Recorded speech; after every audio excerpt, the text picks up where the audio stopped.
went to Spartanburg Methodist College, and he was the sports guy in Spartanburg until 1992, and then he came back and became the anchor man here at WBTW, and I graduated from college and came back. So Bob and I have been together, it seems like, my entire life. So with that, here is Bob Juback, our host for this evening.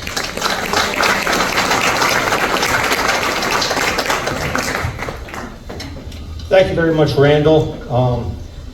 Kind of subbed up my career there, so we won't have to talk about that anymore right now.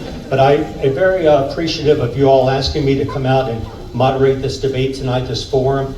I know that every one of the people that we have on this desk, the 9 people, they all love Myrtle Beach. They live in Myrtle Beach, and they will do what they can to help all the citizens of Myrtle Beach, also the business folks, also public safety folks, and the visitors to the Myrtle Beach area. Sometimes these things can get rather heated, but I think that's one thing that is a definite, that all 9 of these people, all 9 of these candidates love Myrtle Beach and will do what they can to make it better. And we certainly appreciate you coming out. Our candidates, we quickly introduce them. Right here we have Nick Wall. He's a co-founder of a hospitality group here in the area, calls himself an independent conservative voice. Ms. Starnes, Myra Starnes, who's worked for more than 50 years in our area. She has served on various boards, including the Airport Commission and Convention Center Board. Next to her is Dr. Phil Render, a longtime member of the Myrtle Beach City Council. He did not run in 2021, and now he's going to try to get his seat back once again. Then we have Mike Lauder. He's an incumbent going on his 5th term on council, a retired local law enforcement officer. Also Doug Kelly, next to Mr. Lauder. He's a communication media specialist and marketing advertiser. He's been in Myrtle Beach for 35 years. Kenya Staten Hennigan says her platform is built on the principles of transparency, accountability, and community engagement. Next to her, we have Jackie Hartley, who is an incumbent going for a 2nd term on Myrtle Beach City Council. She's a native of Myrtle Beach and has served on a number of local boards. Terrence Butler is a Myrtle Beach native. He has been a lifelong advocate for youth development and small businesses. And last but not least, I want to introduce Johnny Bellamy, an Horry County native who has worked on business and strategic management and has been, and I believe is, Ms. Bellamy, still the president of the Myrtle Beach Republican Women. So let's have a round of applause. We did a quick little drawing. 60 seconds is going to be what the candidates get. We're going to start with Dr. Render.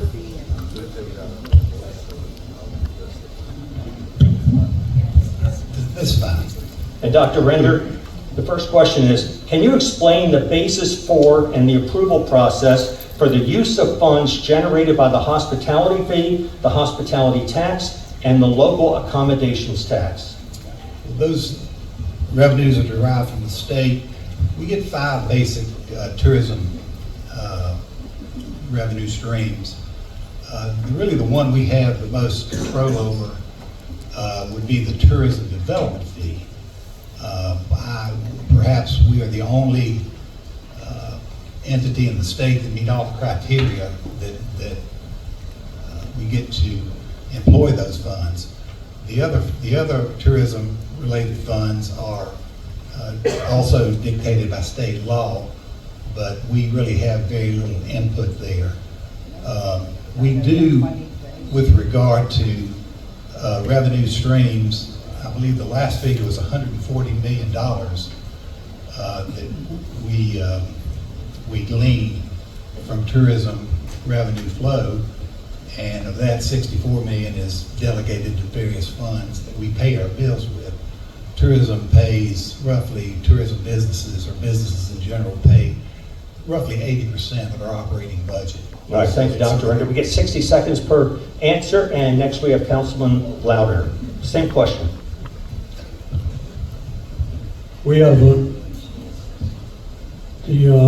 different fees that have been stated are, again, I firmly believe that our tourism development fee is one of the ones that we do probably have more say-so about how that can be handled, but 80% of that goes directly to out-of-market advertisement, which that is deemed by the state of South Carolina. Our accommodation tax, our hospitality fees, all of those things help with a lot of our bonding.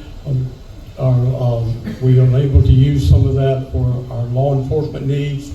Anything to do with tourism, that whether it be for the beach, whether it be for our law enforcement, any of our public safety, any of those things like that, we can use those fees to pay for that. Like our convention center, our sports tourism programs that we have here on the beach, all of those things come and are paid for by our hospitality fees and our accommodation tax. All right. Thank you, Mr. Louder. Mr. Kelly, same question. Could you repeat the question? There was a lot to that. Can you explain the basis for and the approval process for the use of funds generated by the hospitality fee, the hospitality tax, and the local accommodations tax? So the Tourism Development Fund, I think, is the biggest number in there, and we're looking at I think when it started out, we first were given the chamber about $20 million to advertise our community outside of the market, and now that's somewhere in the $40 million neighborhood. I think that we probably should take a look at being able to use more of that money locally and helping us improve things here on the ground in Myrtle Beach. But to do that, it would take changing the state law to make that happen. But I believe that we're doing a pretty good job with it as it is. The name Myrtle Beach is out there. I travel the country working mostly in the Southeast, and I run into people all the time that are excited when I tell them I'm from Myrtle Beach. I ran into Ron Jaworski the other day, a famous NFL quarterback, and I mentioned I was from Myrtle Beach, and he said, "How are things in Myrtle Beach, Doug?" And I said, "Myrtle Beach is great." He said, "I've got a son out at Coastal," and I said, "Is he quarterback?" He said, "No, he's a golfer." I said, "Well, we're still glad to have him, even though we can use a quarterback." All right, thank you, Doug. Ms. Hennigan. I'm going to be honest. I really don't know what's going on with the tourism, but I'm going to take a little whack at this. What is going on is that I heard that it's accommodation tax. So that means that when people do come here as tourism, they get paid, the taxes that they get, that's supposed to help us to generate more, I guess, to know what's going on in Myrtle Beach, make sure that we put our things out like on TikTok, Facebook, which I'm really big on, and I see that Myrtle Beach is doing a lot of that with the tourism, with the taxes that's going on that we have. So I really can't say nothing too bad about that situation. I see that it's doing what it's supposed to do, and I'm going to leave it like that. Thank you, Ms. Hennigan. Ms. Hartley. Hadley, I'm sorry. That's okay.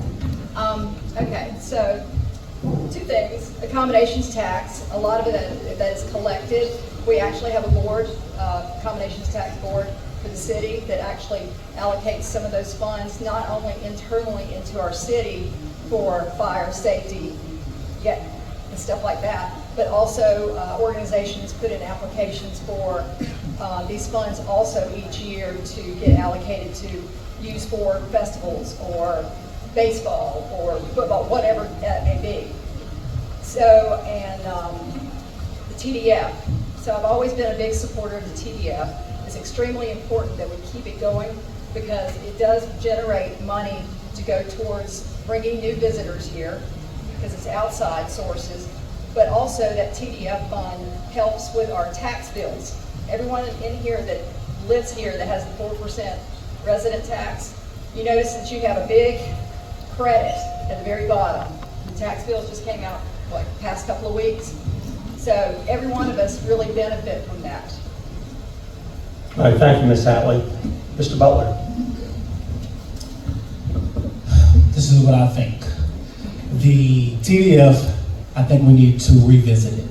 Okay, I'm always going to be a component of reinvesting where we live. I'm always going to put the residents first, so that the money that we spend outside of our state and our community, I think we need to revisit. So that's what I have found. That's what I have studied. Along with the accommodation tax, I believe it's going to help. But I'm always going to be a proponent of where we put our money. That's what's important. So if we're not putting our money in the communities and we have residents complaining about vines covering up light poles and this, that, and the other, is the money being spent well? So as a council, we should also just take a look at where the money is being spent. That's what I feel about that. Thank you, sir. Ms. Bellamy. So the TDF fee apparently was instigated about 10 or 15 years ago, and it went to the state legislature to put it into state law. A percentage goes to Myrtle Beach and a higher percentage goes to the Chamber of Commerce.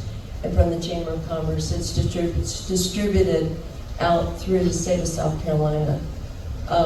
It is intended for advertising. I think people really wonder, well, for one thing, the Chamber of Commerce apparently is not audited, or they don't report where that money goes. So I think we need to look at the TDF. We have debt that's increasing 50%. It's up to $134 million. We have crime, and we don't have enough police. Well, we have money for policemen, but we haven't fulfilled that. So I think we could take some of that money from the TDF and bring it, as Tara said, back to the community and utilize the money here, because we have a lot of need here in Myrtle Beach. Additionally, the total tax per person in Myrtle Beach for sales, all sales in Myrtle Beach is 11%. That's pretty high for the United States. I mean, we're the highest in the United States, I believe. All right, thank you, Ms. Bellamy. Mr. Ball. Good evening. I'm Nick Vaughan. I'm running to make Myrtle Beach the safest, strongest, most vibrant coastal city in America. As a business owner in Myrtle Beach, I understand a lot about taxes. We pay a lot of taxes. We collect a lot of taxes, both locally and for the state. What we've seen related to tourism, far too many years, a lot of money has gone out of town. We need to look at reinvesting in our city to revitalize each and every neighborhood across this city to ensure that there's a better future for future generations for Myrtle Beach. Thank you. Ms. Starnes. Hi, thank you for having us here tonight. The TDF is really interesting. The tourists definitely bring in the masses of it, but we all pay into it. And one of the things that worries me the most about it is 20% of it goes to keep our property taxes down. A lot of you that have moved here, you paid much higher property taxes where you came from. It's a security for us. And as we need more things in the city, it's going to go away. There is no transparency in what the chamber has. I don't understand that at all. We need to look at where we're spending, how we're spending, and look at improving stuff. If we keep going down, we won't have the tourists. But the real thing I think that citizens need to be concerned about, all of us, is the taxes it's going to affect if we don't get it together. Thank you. Thank you, Ms. Starnes. Second question right now, let's start with Dr. Linder. What specific steps would you take to reduce the negative perception of the Ocean Boulevard area and make it a place that residents and families want to visit again? Where we need to begin is to solicit and continue to solicit input from our merchants. They're the folks that are in the trenches, so to speak, and we need to have an open ear with regular meetings, more so than we do. Again, with regard to law enforcement downtown, if we have a reasonable review of deployment where we've been presented in the past for members of council, for instance, 2 officers per block for a 10-block area. Again, though we are short 50 officers, we infill that with outside folks with mutual agreements we have with other jurisdictions. And we spent, when I served, $2 to $3 million a year on that extra law enforcement. So we can have the ladies and gentlemen downtown.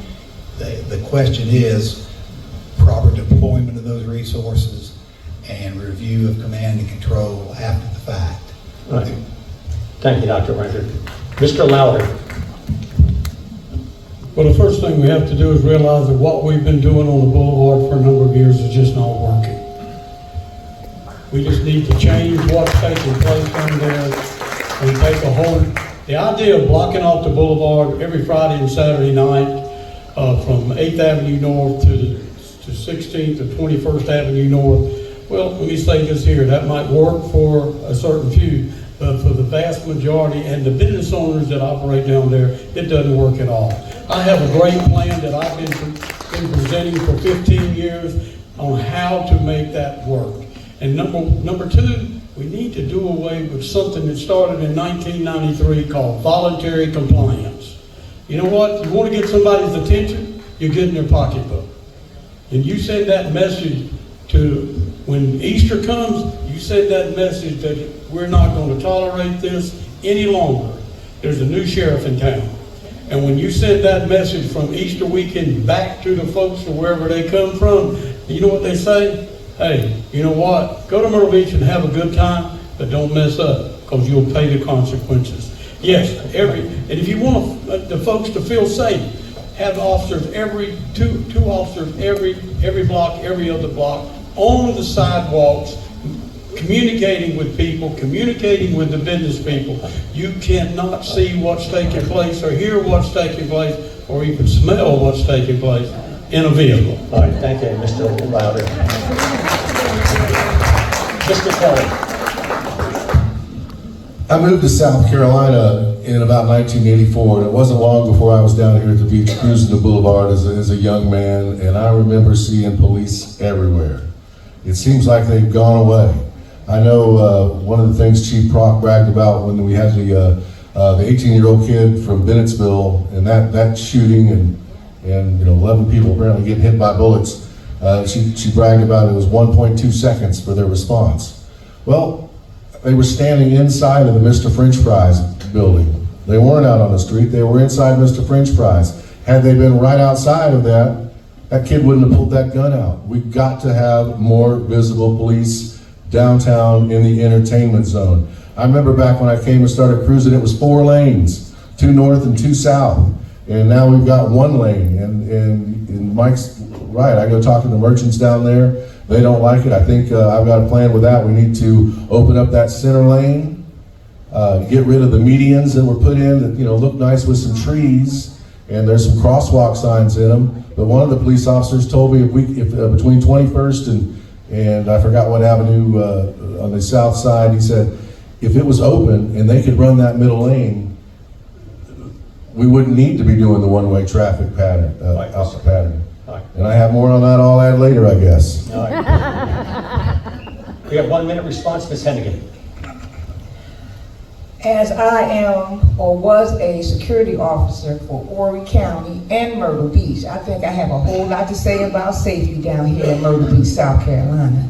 The thing that we really honestly need, of course, is more officers. 50 officers will get them. We need solution, ideals. I don't care how it goes. We need it for our area. We are growing. Get over it. We are growing in numbers. We have to decide to do things a different type of way.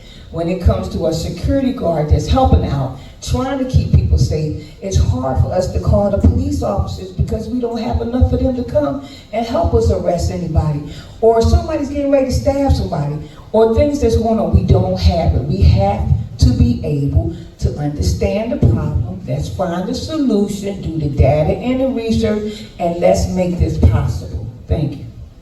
Thank you, Ms. Hennigan. Ms. Hadley.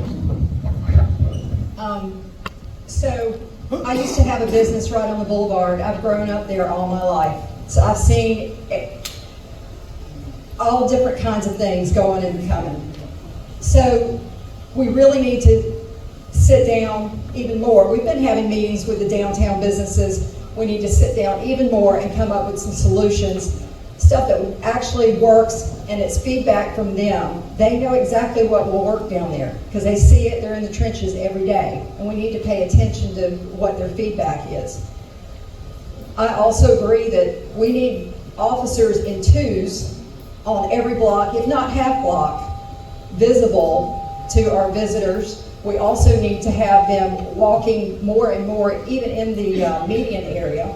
We do not need to block off any Ocean Boulevard on any area, in my opinion.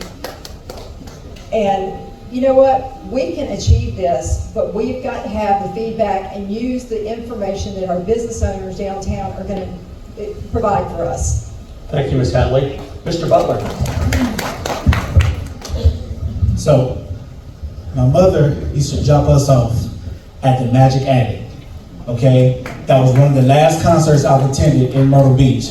And you can ask her if she ever felt for my safety. I don't think did you feel for my safety? No. So I think we should have some innovative initiatives to figure out how we can recruit and retain our officers. Who are we sending to recruit these people? Are they great communicators? Are they a great representative of who we are? Okay, and I also think we need to have a little study and put first responders in certain places along Ocean Boulevard. Do I think we need to block it off? Absolutely not. But we need to have ambulances, fire trucks in certain spots along the Ocean Boulevard, along with our police officers roaming the streets. Thank you.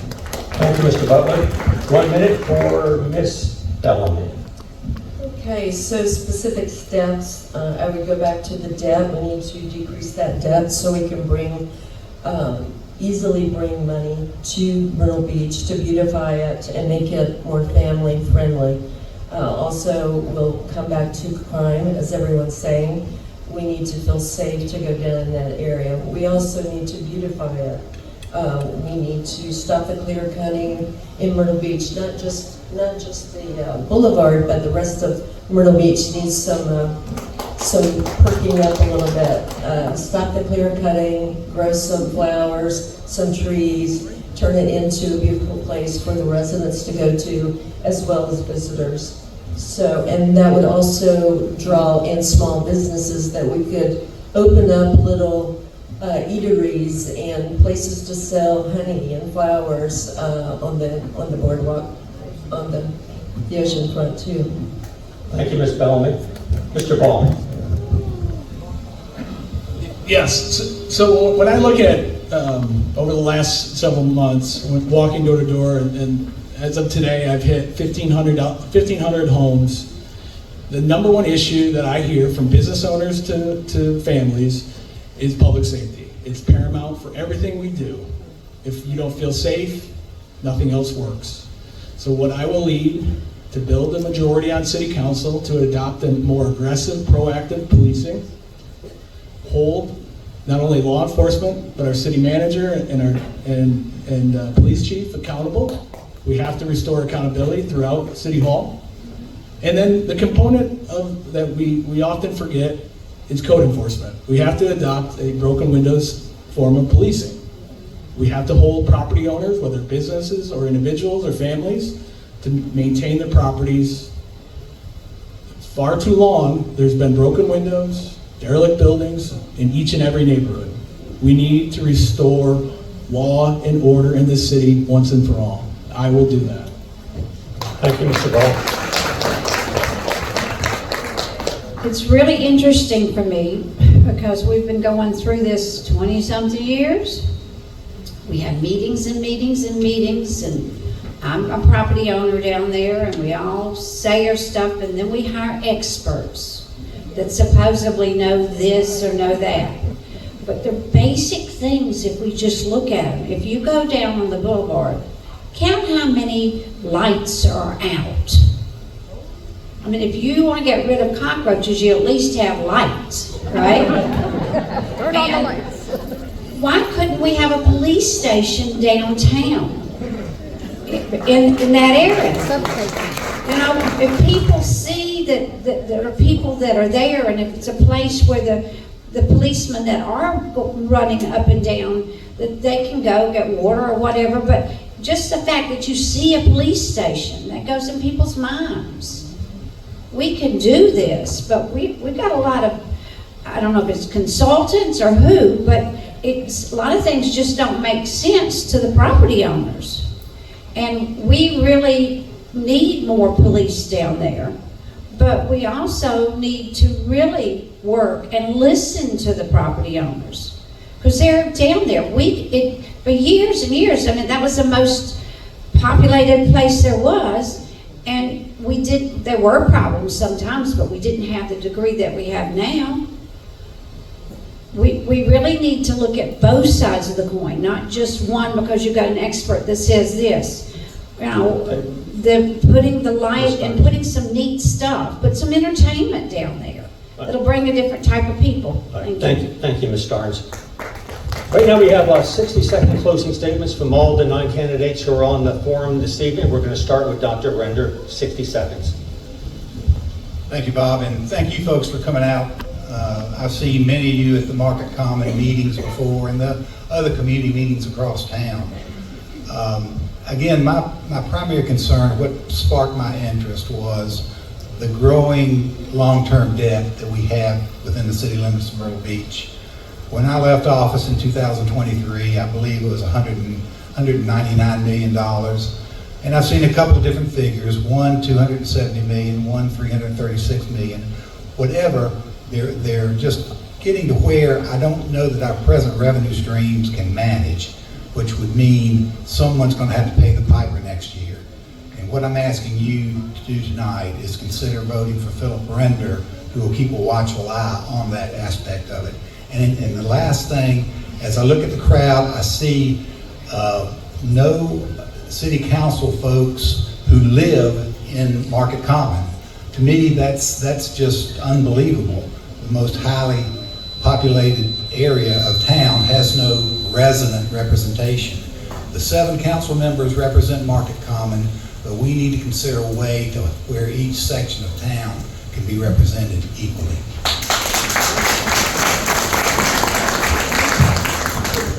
Mike Lauer. You know, I've always listened and responded to the concerns of both residents and the business community, protecting our neighborhoods and also while making our city look its best. But most importantly, we must be a safe place to live, work, and raise our family. That has been my focus for as long as I've been a member of City Council, and I will continue to work to make that a reality. I want the same safe, supportive environment for everyone who calls this community home.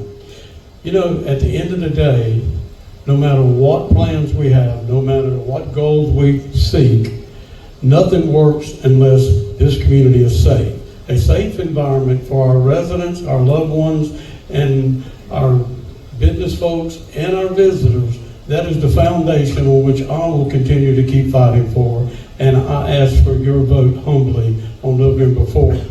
Make your voice louder. Thank you. Doug Kelly. I moved to Myrtle Beach in March of '91, so this spring will be 35 years that I've lived in the city limits of Myrtle Beach. And I look out and I see lots and lots of familiar faces. And one is Tiffany Andrews here, our president of the NAACP. And it was great to be there the day that she was sworn in. Hands up, who was there the day she was sworn in as the president of the NAACP? Martina. All right. Me and Martina were there. Myrtle Beach is a wonderful place to live. I have enjoyed growing up here. I moved here when I was 22. I'm 57 now, and now is my time to be your city councilman. Public safety is number one on everybody's list up here. I ask people, hey, let's go down and play the baseball, 1957 Williams baseball machines at the Fun Plaza. And people are like, what, are you crazy? I'm not going down there.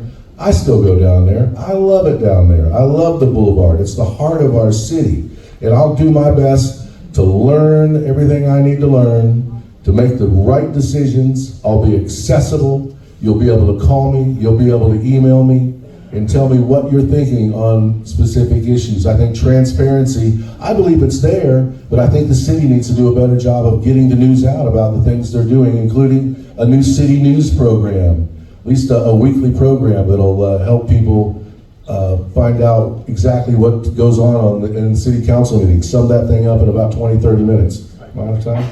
You're out of time. We're gonna put some Bobby stands downtown too, like in England, with lots of cops. So be visible. Thank you very much. Vote Doug Kelly, November 4th. My father was a police officer in Philadelphia, Pennsylvania. He was a veteran Air Force. My mother was a nurse. They taught me about community service.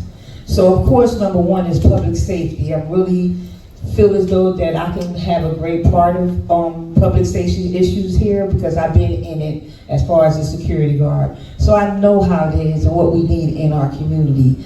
Number two is going to be the fiscal responsibility of managing taxpayer dollars. Whoever say they can do the most, you got to get inside the office, as I say, sit on that seat to find out exactly what we need to do. What's on this paper? What can we do to make things better that's going to be better for the community? Another one that I really want to talk about too, as far as running for city council, is the homelessness and the tax hike. If we can get this under control for a lot of people won't be moving out. And a lot of people will be able to stay here and enjoy Myrtle Beach, and that's when the economy will boost. So what I'm doing is asking humbly for everybody to vote for me, Kenya State and Hennigan, for your next city council member of Myrtle Beach, South Carolina. Thank you. Thank you, Ms. Hennigan. Jackie Hadley. I love Myrtle Beach. I've raised a family here. I've had my business here. I don't plan on going anywhere, and I'm here to make Myrtle Beach better. Public safety is the number one thing for me to make things better. Most people do not understand that public safety, if we don't have that under control, it controls everything else. The tourists don't want to come here. We lose tourism dollars. That leads into the TDF. We lose TDF money. That rolls right into your taxes that you pay for your property. So we need to get public safety under control. And we do that by supporting our small businesses that we do have downtown and throughout the city. We need to listen to what they say and what their needs are. Transparency, I'm all about it. Listen, you can call me anytime if you've got an idea, an issue, or whatever. My phone, you can don't call me after 11 or until 7, but any other time, more than welcome to call me if you have a question, and I will, if I don't have the answer right then, I will get it for you. And I'm going to continue to keep our taxes low, no matter what that takes. Listen, this is the best, growing up here, it's the best place to ever have grown up in. It's a beautiful beach, and that's why people come here to visit us. And a lot of y'all in the room, you loved it so much when you were on vacation, you decided to move here, right? Exactly. So we live in the most wonderful place, and it's up to us to make the positive changes we need to make it better. Thank you, Ms. Hadley. Terrence Butler. I think we're at a critical time in the world where Myrtle Beach can really be an example for the rest of the world. This election is not about me, it's about us, okay? I'm running to be an example for my generation, for the generation behind me, and for the generation in front of me as well, okay? We can really build something special here, but we gotta get out of our own way, we gotta work together. We gotta build a sense of community here. We lost that. We used to have it, we don't have it anymore, okay? I believe that, I think we can get good people here to police. We at the beach, we're by the water. We're not Miami, we're not as expensive as Miami, right? So people from the north come halfway. for a reason, right? I love that we keep our property taxes down. I love that. But we got a chance right now to put people in office who actually care about the residents, actually really going to do the work and listen and sit down and work with our council members to have a bigger mission than themselves. And I just think that you guys, it's in your hands. If you agree with some of the things that we want, then that's what you should put in the office.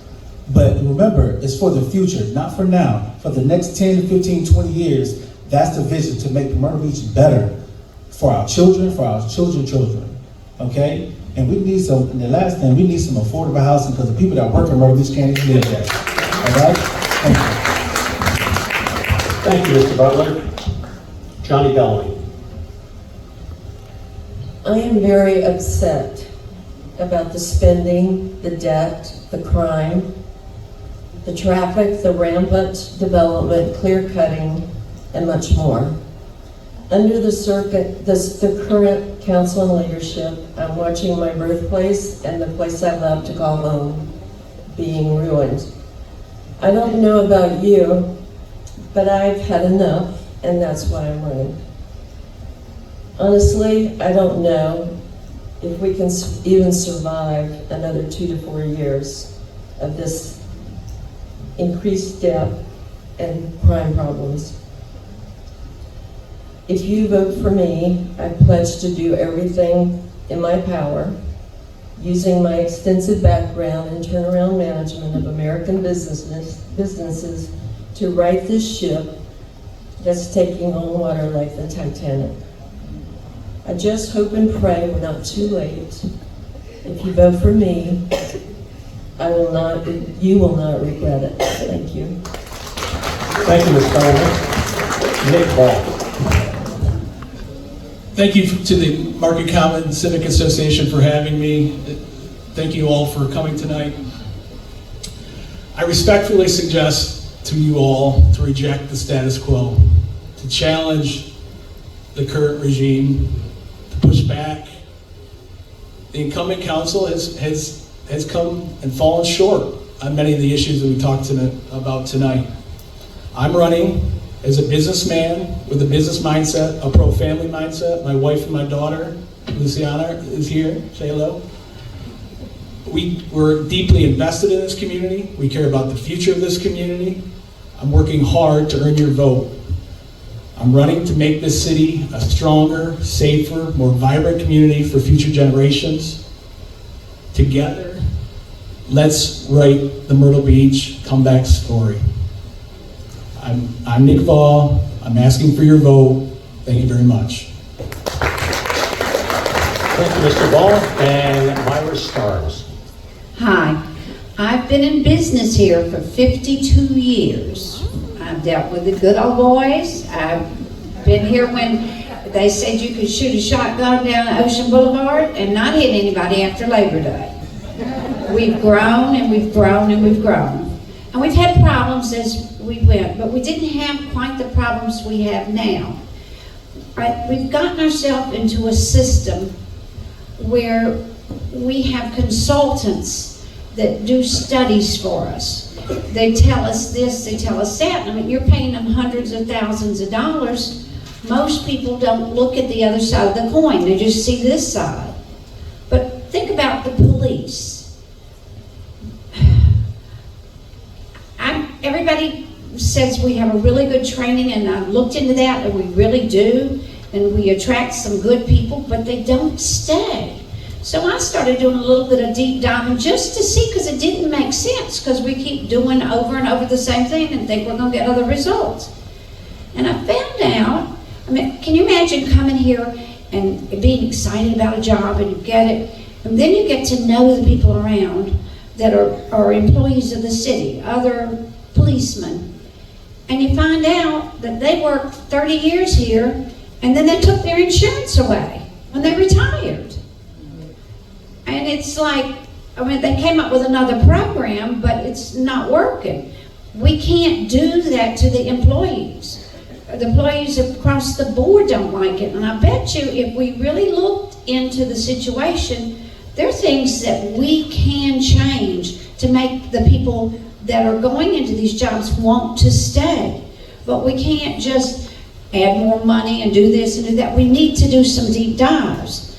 And we really don't necessarily need to get a consultant to tell us what to do. We need to look at the situation because we can make it happen. This is a great place to live, but the system is broken.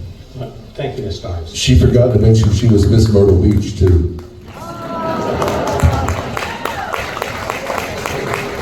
Well, that's a good way to cap off our forum. Early voting started today. It runs through the 31st, Halloween. At the Chapin Library, Election Day is November 4th. If you want change, or if you like the way things are, or you want things different, regardless of all that, please vote. And thank you too to these candidates who are willing to serve in Myrtle Beach.